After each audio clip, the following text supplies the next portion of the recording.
पीडित डॉक्टर भगिनीला न्याय दिल्याशिवाय स्वस्थ बसणार नाही, फडणवीसांचं आश्वासन. तर निंबाळकरांचं नाव घुसवण्याचा प्रयत्न केला, निंबाळकरांवरचे आरोप फडणवीसांनी फेटाळले.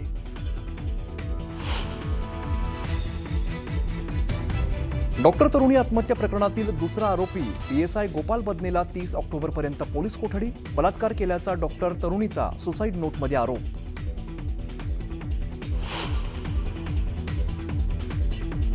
फलटण आत्महत्या प्रकरणात राहुल गांधींचा गंभीर आरोप. ही आत्महत्या नसून संस्थात्मक हत्या. आत्महत्या प्रकरणात लढाईमध्ये काँग्रेस पक्ष कुटुंबियांसोबत.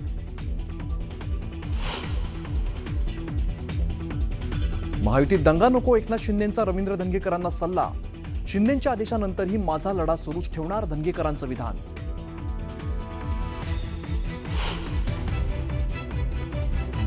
रवींद्र धंगेकरांचा केंद्रीय मंत्री मुरलीधर मोहोळांवरती नवा आरोप. मोहोळांची मुंबई फ्लाईंग क्लबवरती मेहरबानी. मोहोळांमुळे हवाई उड्डाण विभागाचं 197 कोटींचं नुकसान, धंगेकरांचा दावा.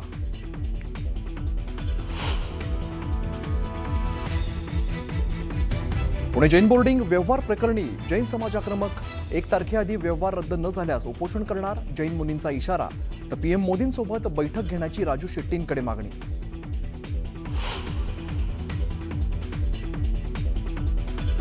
राज ठाकरे ॲक्शन मोडवर. मुंबईतील प्रत्येक शाखाध्यक्षांना मतदार यादींचा अभ्यास करून त्यातील घोळ समोर आणण्याचे आदेश.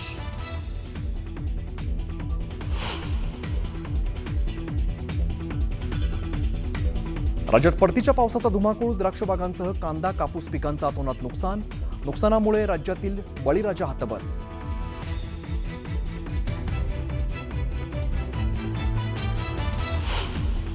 मंत्री उदय सामंत यांच्यामध्ये सविस्तर चर्चा झाली आहे. पुण्यामध्ये रवींद्र धंगेकर यांच्यामुळे महायुतीत भाजप विरुद्ध शिवसेना असा संघर्ष सुरू आहे. मुरलीधर मोहोळांवरती वारंवार आरोप केले जात आहेत, त्यामुळे धंगेकरांवरती पक्षांतर्गत शिस्तभंग कारवाई करावी अशी मागणी भाजपाने केली आहे. त्यामुळे रवींद्र धंगेकरांबाबत शिंदे काय निर्णय घेणार याकडे लक्ष लागलंय.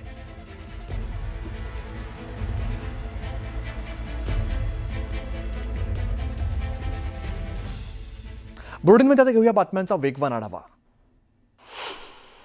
फलटणमधील डॉक्टर तरुणी आत्महत्या प्रकरणात मुख्य आरोपी PSI गोपाल बदनेला पोलीस कोठडी सुनावण्यात आली आहे. 30 ऑक्टोबरपर्यंत बदनेची कोठडीमध्ये रवानगी करण्यात आलेली आहे. बदनेवरती बलात्काराचे आरोप डॉक्टर तरुणीनं केले. फलटणमधील महिला डॉक्टरच्या आत्महत्येवरून विरोधकांकडून रणजितसिंह नाईक निंबाळकरांना घेरलं जात आहे. पण फलटण दौऱ्यावरती असलेल्या मुख्यमंत्र्यांनी मात्र रणजितसिंह निंबाळकरांना क्लीन चिट दिली आहे. रणजितसिंह, चिंता करू नका, आम्ही पूर्ण ताकदीने तुमच्या पाठीशी आहोत, असंही फडणवीस म्हणाले. मुख्यमंत्र्यांच्या क्लीन चिटवरती मवियाने टीका केलेली आहे. फडणवीसांनी प्रकरणाचा सर्व तपास केलाय का, अंबादास दानवेंनी मुख्यमंत्र्यांना सवाल केलाय. आमदार धनंजय मुंडेंनी डॉक्टर तरुणीच्या कुटुंबियांची भेट घेतली आणि बीडमधील तरुणीच्या घरी जात पीडित कुटुंबियांचं सांत्वन केलंय. साताराच्या फलटण उपजिल्हा रुग्णालयामध्ये कार्यरत असलेल्या महिला डॉक्टरने आत्महत्या केल्यानंतर त्यांच्या कुटुंबियांची सामाजिक कार्यकर्त्या मयुरी बांगर यांनी भेट घेतली. यावेळेला त्यांनी सर्व आरोपींवरती 302चा गुन्हा दाखल जोपर्यंत होत नाही तोपर्यंत हा संघर्ष चालू ठेवणार असल्याची प्रतिक्रिया दिली आहे. शिवसेना ठाकरे पक्षाचे नेते अंबादास दानवेंनी फलटण महिला डॉक्टर आत्महत्या प्रकरणामध्ये माजी खासदार रणजितसिंह नाईक निंबाळकरांवरती आरोप करत पुरावे दिलेत. दानवेंनी एक्स पोस्ट करत मुख्यमंत्री देवेंद्र फडणवीस निंबाळकरांसोबत एकाच व्यासपीठावरती होते, दुर्दैवी असल्याचं म्हटलंय. फलटणमधील महिला डॉक्टरांच्या आत्महत्या प्रकरणी पुण्यामध्ये विद्यार्थ्यांनी आंदोलन केलंय. आत्महत्येसाठी प्रवृत्त करणाऱ्या आरोपींना कठोर शिक्षा करण्यात यावी यासाठी विद्यार्थी युवक काँग्रेसच्या वतीने आंदोलन करण्यात आलंय. पुणे जैन बोर्डिंग व्यवहार प्रकरणी जैन समाज आक्रमक झालाय. पंतप्रधान मोदींसोबत बैठक घ्या अशी मागणी बैठकीमध्ये राजू शेट्टींकडे जैन बांधवांनी केली आहे. 1 तारखेआधी जैन बोर्डिंग व्यवहार रद्द करा, अन्यथा उपोषण केलं जाईल असा इशारा जैन मुनींनी दिलाय. तसंच रवींद्र धंगेकरांनी आंदोलन करू नये असं आवाहन सुद्धा जैन मुनींनी केलंय. धंगेकरांनी केंद्रीय मंत्री मोहोळांवरती नवा आरोप केलाय. पदाचा गैरवापर करत बॉम्बे फ्लाईंग क्लबला देय असणारी रक्कम 200 कोटींहून फक्त 2.30 कोटीपर्यंत कमी केल्याचा आरोप केलाय. तर हवाई उड्डाण विभागाचं तब्बल 197 कोटींचं नुकसान झाल्याचा दावा धंगेकरांनी केलाय. महायुतीमध्ये दंगा नको असं म्हणत उपमुख्यमंत्री शिंदेंनी रवींद्र धंगेकरांना सबुरीचा सल्ला दिलाय. हा विषय 2 दिवसात संपेल असंही शिंदे म्हणाले. तर चुकीचं काम होत असेल तर मी बोलणारच असं म्हणत धंगेकरांनी आपली भूमिका स्पष्ट केली आहे. सोमवारी दादरच्या सूर्यवंशी हॉलमध्ये मनसेचा मेळावा पार पडतोय. उत्तर मुंबईतील मेळाव्यानंतर मनसेचा शहर परिसरात मेळावा पार पडतोय. जालन्यात भाजपला युतीचा प्रस्ताव दिला होता, मात्र कुत्र्याची शेपूट वाकडी ती वाकडेच असा टोला खोतकरांनी लगावलाय. तर PR कार्ड प्रकरणावरून भाजपच्या चिल्लर नेत्यानेच हा चिल्लर प्रकार केला असं म्हणत कैलास गोरंट्याल यांचा खोतकरांनी चिल्लर असा उल्लेख केलाय. मनसे अध्यक्ष राज ठाकरेंनी मुंबईतील प्रत्येक शाखाध्यक्षांना मतदार यादींचा अभ्यास करत घोळ समोर आणण्याचे आदेश दिले. त्यामुळे 1 नोव्हेंबरचा मोर्चा आधी मनसेकडून मतदार याद्यांची तपासणी सुरू करण्यात येते.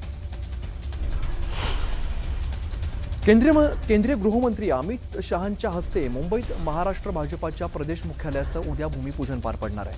दिल्लीतील भाजप पक्ष मुख्यालयाच्या धर्तीवरती चर्चगेट परिसरात भाजपाचं नवं प्रदेश मुख्यालय बांधण्यात येत आहे. या भूमिपूजनाला मुख्यमंत्री देवेंद्र फडणवीस, प्रदेशाध्यक्ष रवींद्र चव्हाणांसह भाजपाचे इतर महत्त्वाचे नेते सुद्धा उपस्थित असतील.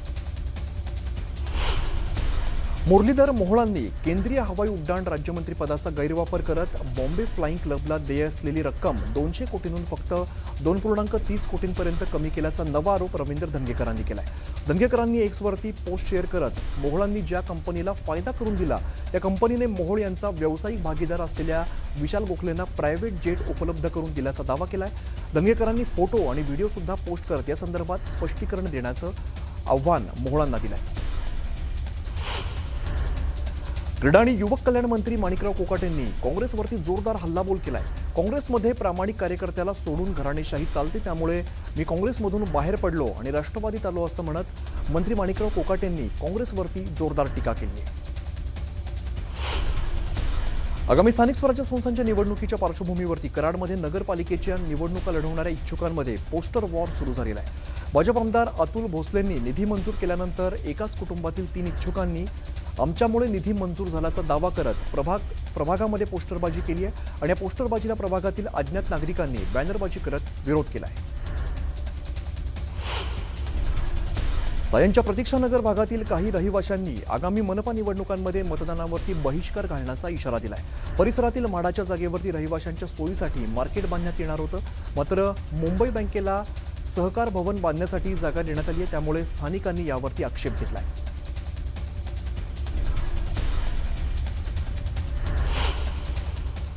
आणि एक महत्त्वाची बातमी समोर येते. आमदार रवी राणा यांनी काँग्रेस नेत्या यशोमती ठाकूर यांना डिवचलेला आहे.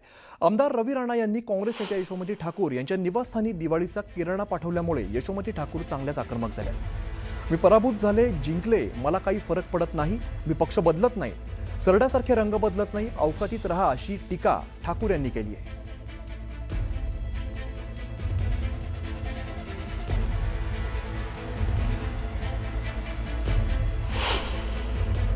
परत जर असं केलं ना तर तुम्हाला चांगलं उत्तर मिळेल. माझ्या बापदादांनी कधी बारदाना चोरला नाही. मी एक प्रतिष्ठित घरातली मुलगी आहे आणि प्रतिष्ठित व्यक्तीची बायको आहे. मी असे चिल्लर धंदे तुमच्यासारखे कधी करत नाही आणि तुम्ही जर चिल्लर धंदे करत असाल तर त्याचं उत्तर आम्हाला देता येतं. शेतकऱ्यांची दिवाळी काळी गेलेली आहे. अरे तुम्हाला जर ह्या प्रकारे तुम्हाला जर आमचा अपमान करायचा असेल तर त्याला काय अर्थ उरतो का? हे भैया आणि भाभी अवकातीत राहायचं. मी काय पहिल्यांदा पडली नाही आणि मी पडली, निवडून आली, नाही निवडून आली, मंत्री झाली, अजून काय झाली तरी माझ्या स्वभावात कधी फरक पडत नाही. मी माझे पक्ष बदलत नाही, मी सरड्यासारखे रंगही बदलत नाही. तुम्ही तुमच्या अवकातीत राहा एवढं तुम्हाला बोलते. आणि परत पुन्हा कधी ही अशी भानगड जर केली तुम्ही तर तुम्हाला असं उत्तर देईन ना की मग याद राखा. आता बघूया उर्वरित वेगवान घडामोडी. रायगडच्या श्रीवर्धन या ठिकाणी खालचा जीवना बंदर कोळीवाडा परिसरामध्ये पाण्याच्या लाटांबरोबर एक बोया आल्याची माहिती मिळाली. रत्नागिरी हद्दीतील एका बुडालेली बार्ज बाहेर काढण्यासाठी हा बोया तयार करण्यात आलेला होता, मात्र भरतीच्या पाण्यामध्ये तो वाहून आल्याची माहिती समोर आली आहे.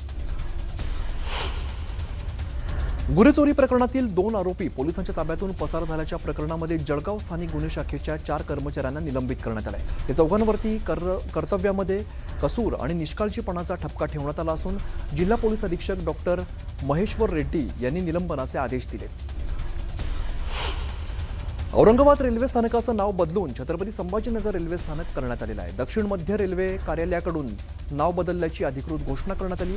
त्यामुळे यापुढे रेल्वे स्थानकाचा नवीन स्थानक कोड CPSN असा असणार आहे. परभणीतील पोखर्णी फाटा परिसरामध्ये पहाटेच्या सुमारास अज्ञात वाहनाच्या धडकेमध्ये 1 जणाचा जागीच मृत्यू झाला तर 1 जण गंभीर जखमी झालाय.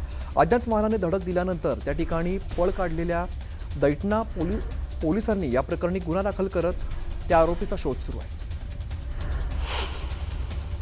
अवकाळी पावसामुळे सिंधुदुर्गमध्ये भात पिकाचं मोठं नुकसान झालंय. भात शेतीच्या नुकसानाचे तातडीने पंचनामे करण्याचे आदेश सिंधुदुर्ग जिल्हाधिकाऱ्यांनी कृषी अधीक्षकांना द्यावेत आणि शेतकऱ्यांना जास्तीत जास्त नुकसान भरपाई द्यावी अशी मागणी माजी आमदार वैभव नाईक यांनी राज्याचे कृषी मंत्री दत्तात्रय भरणे यांच्याकडे पत्राद्वारे केली आहे. मंत्र्यांच्या दौऱ्याच्या पार्श्वभूमीवर आळंदी मंदिर परिसरातील बाजारपेठ बंद ठेवण्याचे आदेश पोलीस प्रशासनाने दिलेत. मात्र प्रशासनाची भूमिका आडमुठी असल्याचा संताप व्यापाऱ्यांनी व्यक्त केलाय आणि आमच्यावरच असा अन्याय का असा सवाल सुद्धा व्यापाऱ्यांनी उपस्थित केलाय. मध्य रेल्वेच्या नेरळ स्टेशनवरती भटक्या कुत्र्यांनी उच्छाद केलेला आहे. गर्दीच्या वेळी प्लॅटफॉर्मवरती गाडी पकडण्यासाठी धावपळ करणाऱ्या प्रवाशांमध्ये कुत्रं फिरत असल्यामुळे प्रवाशांना सुरक्षिततेसाठी भटक्या कुत्र्यांना रेल्वे स्टेशन परिसरातून तातडीने हटवण्याची कारवाई रेल्वे प्रशासनानं करावी अशी मागणी प्रवासी करत आहेत.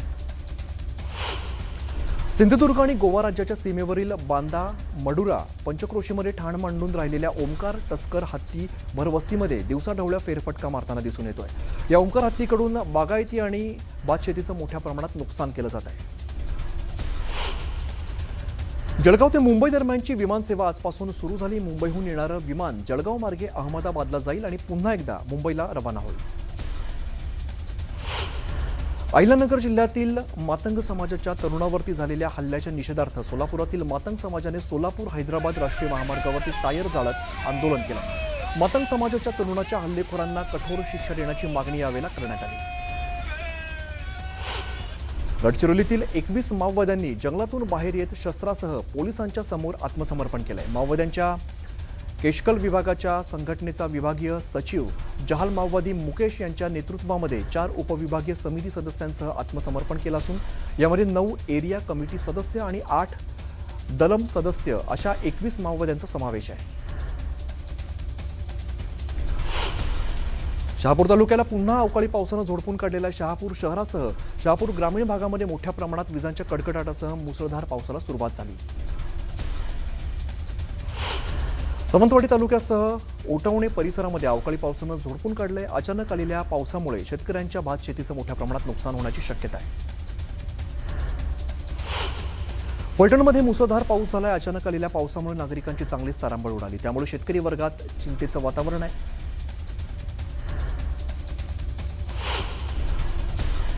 हिंगोलीत झालेल्या परतीच्या पावसामुळे वेचणीस आलेल्या कापूस पिकाचं मोठं नुकसान झालंय. कापूस पीक भिजल्यामुळे तो पिवळा पडून काळवंडायला सुरुवात झाली. जोरदार अवकाळी पावसामुळे मालेगावातील गिरणा धरणातील पाण्याच्या पातळीमध्ये वाढ झाली. त्यामुळे धरण ओव्हरफ्लो झालंय. धरणाच्या 6 दरवाजांमधून गिरणा नदीत विसर्ग सुरू आहे. नदीला पूर येण्याची शक्यता असल्यामुळे नदीकाठच्या गावांना सतर्कतेचा इशारा दिला आहे.